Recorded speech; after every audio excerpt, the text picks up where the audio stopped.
Hi guys, welcome back or welcome to my channel. If you're new here, I'm Layla and today's video is very exciting. I'm sorry it's been like a month since I've posted, but I've been very busy with our new baby Corgi puppy, Daisy. And so today's video, I thought it would be fitting to make it sort of like a puppy update, since the last video that I posted was us actually picking her up and like the first few nights with her. So I figured I could run through a whole bunch of things, starting with how we got her, how much she was, the experience with the first couple of vet visits, to give you an idea of like the cost about that, because I feel like that's something that I actually had no idea how much it was gonna cost, but I think it would be helpful if I explained that so you have an idea if you're interested in getting a puppy. And then I also figured it would be nice to talk about like the great things about having a dog and then the tougher things, and also kind of breaking it down by what we got for Daisy that has been so helpful in the process of training her and, you know, getting her potty trained and all of that. So like what toys, games, treats, food, etc. that we've gotten her. I feel like this video is going to be a whole comprehensive explanation of everything. So without further ado, I hope you enjoy. Make sure you subscribe for more videos. I have a lot coming up. Just booked a trip to LA in July, which is exciting. We're moving in July too, so that's another upcoming thing. And yeah, make sure to give this video a like and comment down below what has been the most useful trick to teach your dog. So to get started, I figured I could show Daisy. Obviously, she's now 3 months old and we got her when she was 8 weeks exactly, like a couple days before she turned 8 weeks. And then we picked her up on April 22nd and it's now May 29th. So we've had her for a little bit over a month and now she is 12 weeks old and she's gonna be 13 weeks on Tuesday. So she's obviously growing very fast and I figured you may wanna see her and what she looks like. So if you can hear her chewing, she's been chewing on our coffee table so much lately, and don't worry, I'll get all into that. But Daisy, come here, say hi. Here she is, Daisy. Hi baby, look at the camera. Look, say hi. She's so cute. She weighs 13 pounds to give you an idea. And she's honestly just the absolute best. Like, I am obsessed with her. Okay. You may see her like trying to hop on the couch, but she's still too short. So I figured first things first, we can start with how we got her.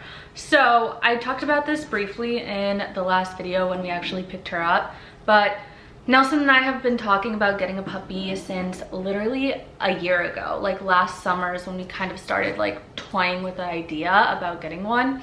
And honestly, like we even talked to breeders and we knew that we wanted a Corgi because I have one at home. Like my sister and my family has a Corgi back in Maryland, and he is so cute and like I just love the breed. They're great, they're super friendly, and like I don't know, I feel like they're also the perfect size for an apartment.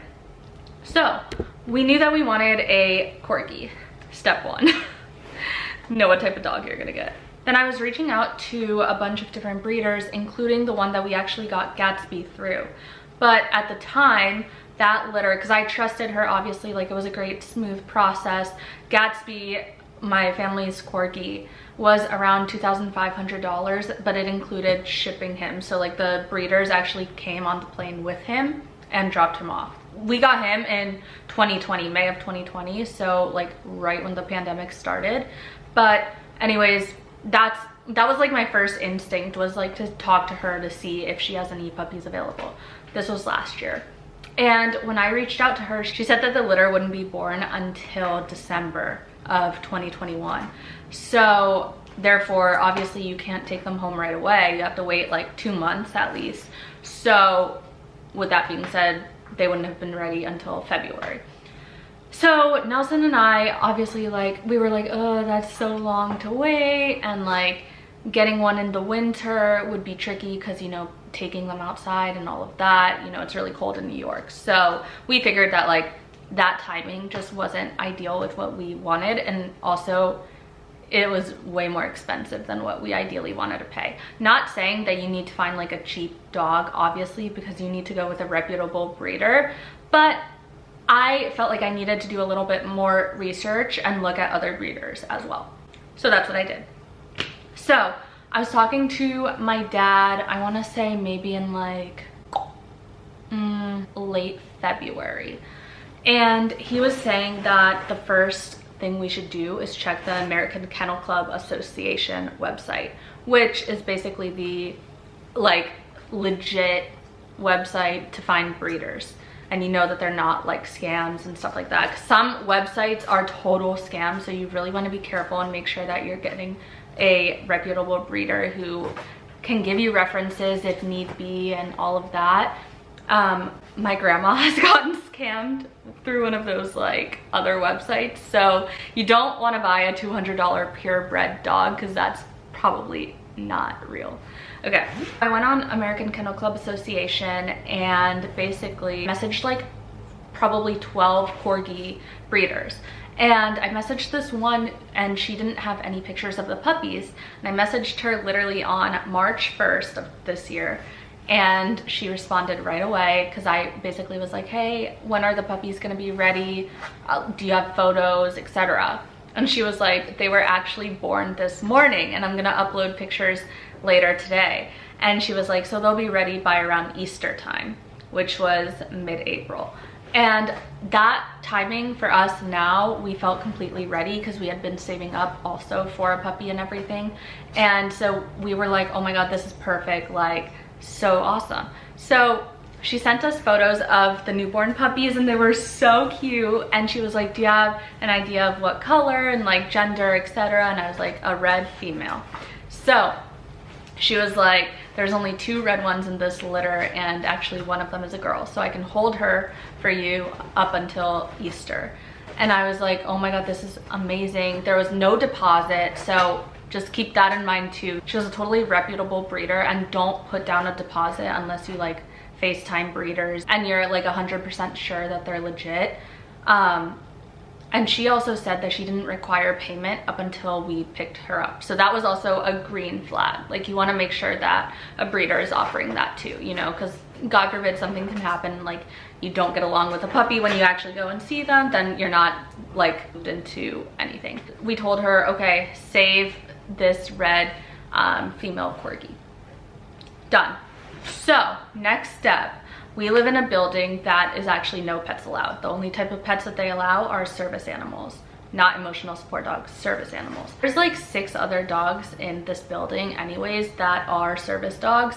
So we were like, okay, first things first, to actually like make sure that we can do this is get approval from the building. Basically, they need like proof of service, like certification.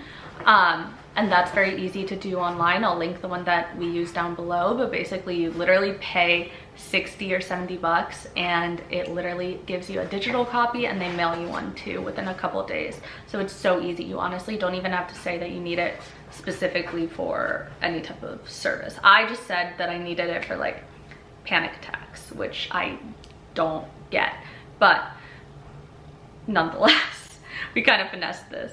So we got the service certification, and then the next step was that you needed a doctor's note, which this was like the part that I was like, oh, this is kind of tricky, you know, I'm not going to make an appointment for a like psychiatrist or psychologist just for this, you know what I'm saying? Like, it's not like I actually need to go and see one. So I think one thing to note too is that the website that you get the service dog certification from, they actually can connect you directly to a doctor that can write you a note. And apparently the process is so easy. One of Nelson's really good friends did that for his dog and it worked out like seamlessly. But my uncle actually in Spain is a psychiatrist. So I asked him, I was like, hey, can you, I like wrote him out a template and he basically was like, okay, sure, like I'll sign it and put my header and whatever. I was worried that like my building wasn't gonna accept it because he's in Spain, but it ended up working out amazing. So he sent us the letter, and then I emailed both of those things to my building, and basically it was so easy. Within a day they were like, sure. So I went back to the breeder, and then I was like, okay, we're 100% confirmed. Also, I think one thing that we did with the breeder that was incredible, and I would extremely suggest this to anyone like that's gonna get a dog, is that since we had reached out to her the day that Daisy was actually born, we FaceTimed Daisy at least once a week up until we picked her up, which was so special because we got to see her literally from day one and the process of her growing. So like she literally didn't even have her eyes open when we FaceTimed her, and like, you know, she looked like a little nugget like this big. But that was also really fun. It formed like a relationship between us and the breeder at an early stage in this process, as well as an emotional attachment to Daisy. So we felt closer to her even when we picked her up. So, where was I? So yeah, we were like, okay, let's move forward, etc. It's March 1st, and we decided to pick her up on April 29th is what we had told the breeder initially. So fast forward a few weeks, you know, we're getting everything ready, mentally preparing too. But fast forward to like April 17th, I want to say. We had a scheduled FaceTime call with the breeder for that evening. Sorry if you can hear Daisy, she's playing with her squeaky toys. But yeah, we had a scheduled meeting with the breeder. Oh my God, really? We had a scheduled call with the breeder for that night, and Nelson goes, why don't we just pick her up this weekend instead of the 29th, which would be April 22nd. And I was like, wait, what? Are you serious? And he was like, yeah, let's just ask her. So we were like, it was kind of spontaneous. We were like, okay, what the heck? So we asked the breeder, and she was like, sure, no problem. Anyways, we decided on April 22nd. That was the day we were gonna pick up little Miss Daisy. And it was so exciting. I feel like it's also important to talk about the anticipation and overwhelming feelings that you can feel before getting a puppy. Obviously, I grew up with dogs, so like I know kind of what it's like to have puppies and like, you know, but I've never raised a dog by myself. So the idea of like the limitations that were gonna happen, at least for the first few months, started really overwhelming me. And leading up to that, like within that whole week leading up to us picking her up, I felt extremely overwhelmed. I did not sleep 1 hour the night before we got her, and just because I was like second guessing myself, and I was like, oh my God, is this the right thing to do? Like, should we not do it? Like, I don't know what's gonna happen. But honestly, you just have to go with your initial instinct. Like, I can't imagine my life without Daisy now, and she's the best thing to happen to us. So with that being said, just trust your gut, and it's normal to feel anxious, overwhelmed, and like a lot of anticipation before picking up a dog, because it is a 15-year hopefully commitment, and it's a lot of work. It's literally like having a little baby. So now it's April 22nd, and we get up, we drive to Pennsylvania, we get to the breeder's house, and she actually let us meet the mom, which was super important too. The mom was beautiful, literally probably the most beautiful Corgi that I have seen, and she probably weighed no more than 25 pounds. Her eyes were gorgeous, and immediately like I knew which one was Daisy, because the other red one, which was a boy, came up to us first, and Daisy was like so shy, like in the little corner, and I was like, nope, that's Daisy. And so I walked over to her. We stayed at the breeder's house for like 30 to 45 minutes just chatting and like meeting the other puppies. There were only 2 other puppies left besides Daisy, so at that point they actually got picked up pretty early. But we played with the mom and all of that, and yeah, basically we paid $1,000 for Daisy, which is really amazing for a purebred Corgi, because normally they range, like I mentioned earlier, like 2,500 like Gatsby was. So we ended up getting a great deal. The breeder was amazing. She sent us back with like, you know, a little goodie bag with toys, some food, all of that. Drove back to New York, and yeah, that's the story of how we got Daisy. Now for the second part of this video, I want to talk about the training and what it was like the first couple weeks and compared to how she is now. So the first night that we came home with her, we set up the crate and initially planned on crate training. Now, I know this is always like something that a lot of people say you have to be consistent, otherwise you're not gonna get it.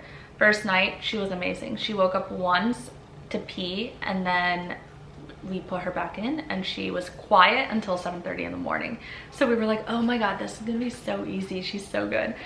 Second night comes around and it was awful. She was crying nonstop for like an hour and we were like, nope, let's just bring her on the bed.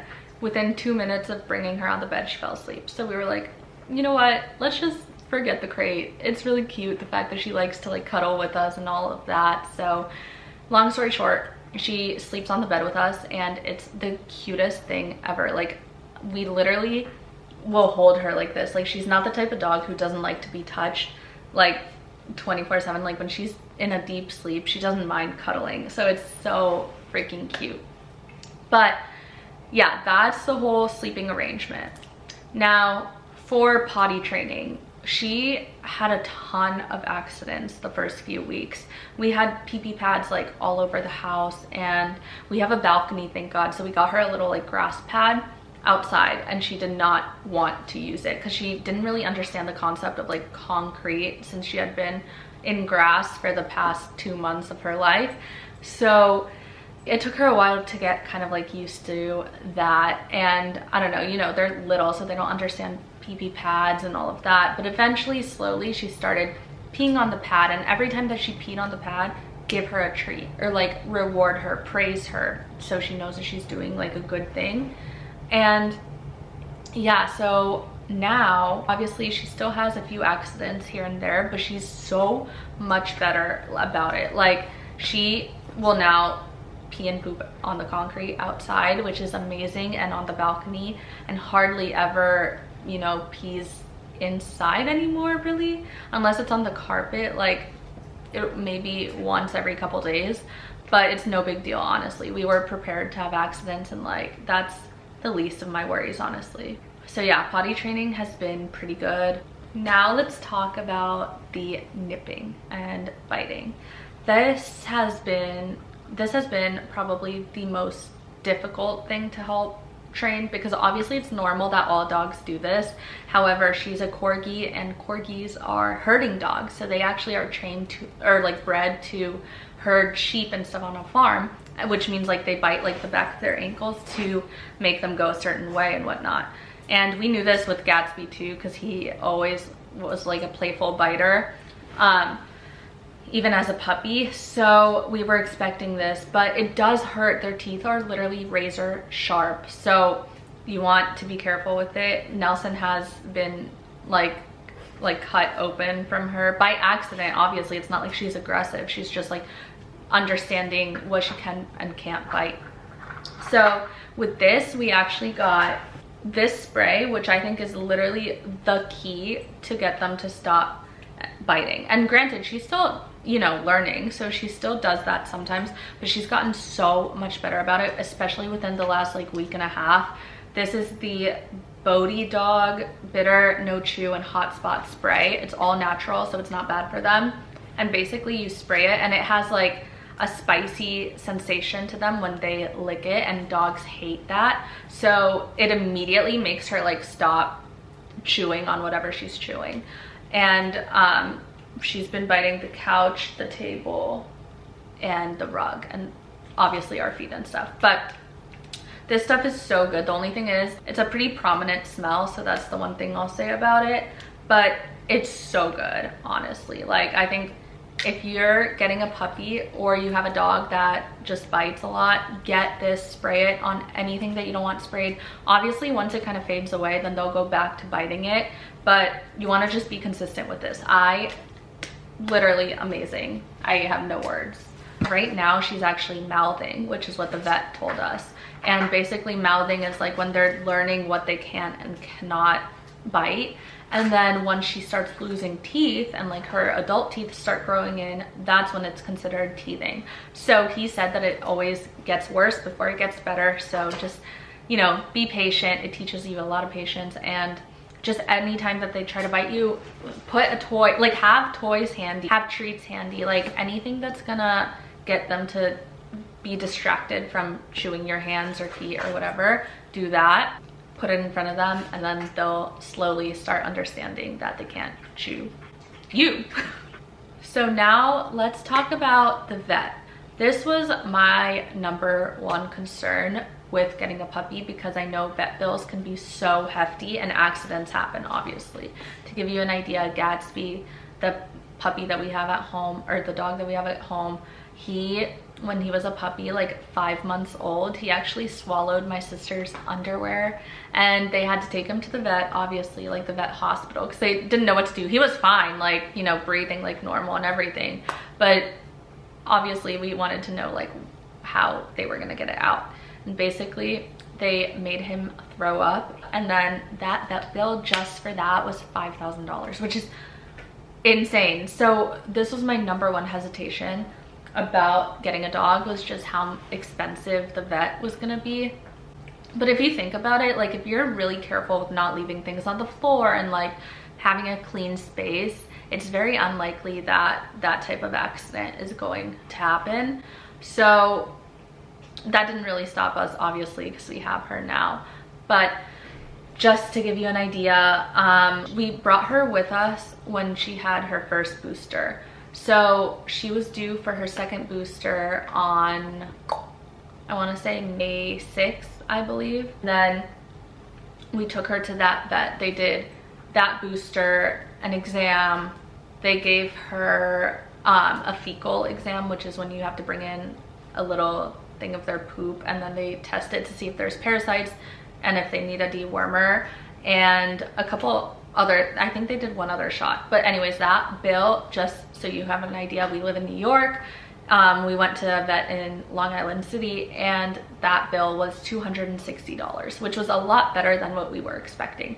So now we just took her to her second vet appointment last week, and she got this, I don't know, another booster within that series, plus another one for, I don't remember the names of these, but I don't know, whatever. She had her second exam, progress exam, and that bill ended up being, I think, $160. Still a lot better than what we were expecting. I thought these bills were gonna be like $500 each, but it's not that bad. And then we have to take her on June 8th for the last booster, and then she goes back around like June 15th for the rabies shot. And after the rabies shot is technically when she's allowed to go on like really long walks, doesn't have to worry about like sniffing things and all of that. So that's when she's technically free.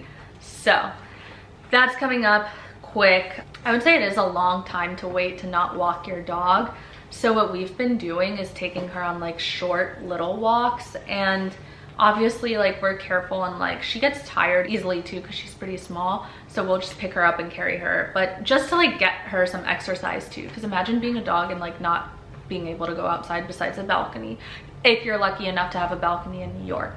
So that's what we've been doing, and she's totally fine. I feel like it's actually building her immune system. She's getting more socialized because she's like seeing other dogs and other people, which is really important to us too. We want her to be really good with other dogs and people, because one of my dogs at home that my parents have, he is actually more on the aggressive side, and we were trying to avoid that. Not Gatsby, the other one, Max. That's the vet situation up until now. Obviously, thank God nothing has happened, and we're doing all that we can to avoid that. But you know, just be careful, be responsible with what's on the floor, what's not, and yeah, that's the vet. The last part of this video, I wanted to first show a bunch of stuff that we got that, like I said, we found super useful, she loves, and all that. Obviously, she loves nothing more than Nelson's shoes, so she's destroyed quite a few pairs of his shoes, but that's literally, guys, that's only because he leaves shoes on the floor and I don't, which is why she hasn't bitten any of mine. So I'm very careful with like not leaving my shoes or anything that she could destroy or like within her vicinity. So I mean, he's a softie, he doesn't really care, but yeah, she has destroyed his shoes. So just FYI, hide your shoes if you want them. Okay, so I'm not gonna show everything because obviously we have so much stuff for her, but I'm gonna show the main things that she has been absolutely loving. But first, I want to thank Amazon Pets because they sent Daisy her own PR package, and I took a clip of it, so I'll insert it right here. You guys, Amazon Pets just gave Daisy this huge little PR box and a bed with a bunch of toys. She has a harness. Oh, look, this is her blankie. A blanket for the bed, a little chew toy, a bunch of treats, a bunch of balls, food. Dude, oh my god, this is so... We were just saying we need a new bed for her, I know. Too. This is so cute. Thank you so much to Amazon Pets. If you're watching, Daisy is obsessed. Right, Daisy? Hey. Good girl. Ah, I'm freaking out. This is so freaking cute. Thank you to everyone there. Say thank you. Say thank you. So thanks again to Amazon Pets. She's in love with all of those goodies, and everything in there obviously can be found on Amazon, so make sure you check that stuff out because she's been literally obsessed. With our own money, things that we've gotten her that have been so useful, like I mentioned, the chew spray from earlier. I'll leave all of this linked down below so it's easily accessible. Another spray that we've been loving is this Nature's Miracle 3-in-1 Odor Destroyer, the ultimate pet odor eliminator. This stuff is amazing. We've gone through, I think, 3 bottles of this already. And basically this is just when she has accidents, and then it literally completely makes it not smell, and it won't leave a stain. She had an accident once on our bed, and we have white sheets, and we sprayed this immediately and it didn't even stain, so that's good. Obviously we washed the sheets too and put like Clorox in it, but this stuff immediately like took out the stain, which was awesome. Another thing is these are her favorite treats that she's obsessed with. They're the Wellness Soft Puppy Bites, and these are actually the same ones. They're by the same brand that Amazon Pets sent to her too. This brand in general she loves. She's tried these, and the ones in the green bag, and by far they're her favorite because they're really soft and some good recipes. So I would suggest these. Are a little bit pricey for the size of them, but totally good. They're healthy because they're not like super processed and everything. They're also kind of big, so what we do is like cut them up into little pieces so she gets multiple treats out of one. Next thing is this brush. Obviously Corgis shed a lot, and if you can see, it just looks like this. It doesn't hurt her at all, but I googled like the best brushes for Corgis, and this was #1, and it just, you know, you can push it and it'll detach, and then all the hair is over here, so it's easy to like take out and throw out. So she hasn't used this too much yet because she's still a puppy, so she's not shedding as much as she will, but she definitely is starting to shed, so this has come into use more frequently. As for toys, I would say honestly this has been probably her favorite one, and it's this little fox that squeaks. She's looking at it now. Here. And those are really good. I don't know, Daisy just loves that one. She loves the little ropes that you could play like tug of war. We have a couple balls that you can put treats in, and then she has to find them. One really good thing that we just got in the mail yesterday, but she's been, you know, not obsessed with it yet because she doesn't really understand it, but we got her this little croc, and it's a dog toy, but it looks like a shoe, so that way it takes like her focus away from a real shoe to this, as she's literally ripping Nelson's shoe apart right now. Yeah, it's supposed to mimic the same idea, but that's when, you know, she hasn't had too much interest in it, but hopefully she will. Another really important thing is to get the Kongs.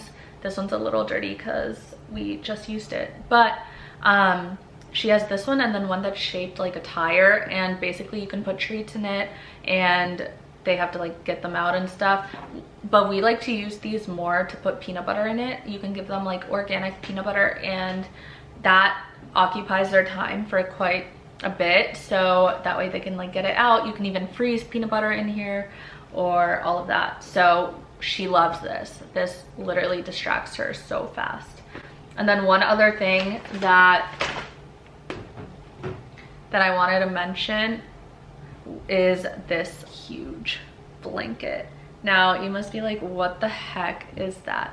But this is actually a puzzle that you can like hide treats in, and then it helps like for brain stimulation.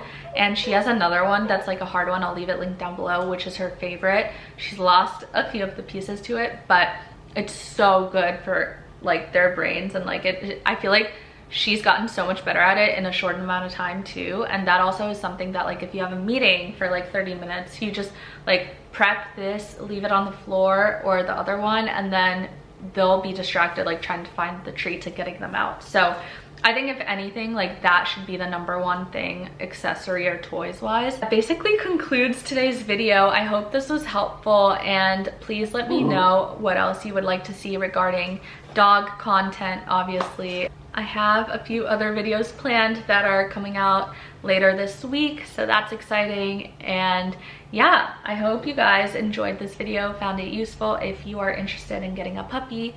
So make sure you subscribe, like this video. If you have any questions, feel free to leave them linked down below, or anything that you want me to address in a future video about puppy training, how it's been going, all of that. So thank you so much for watching. I hope you enjoyed, and I'll see you in my next video. Bye. I tried to get Daisy to say bye, but she's being a brat and doesn't want to say bye. So I'll see you in my next video.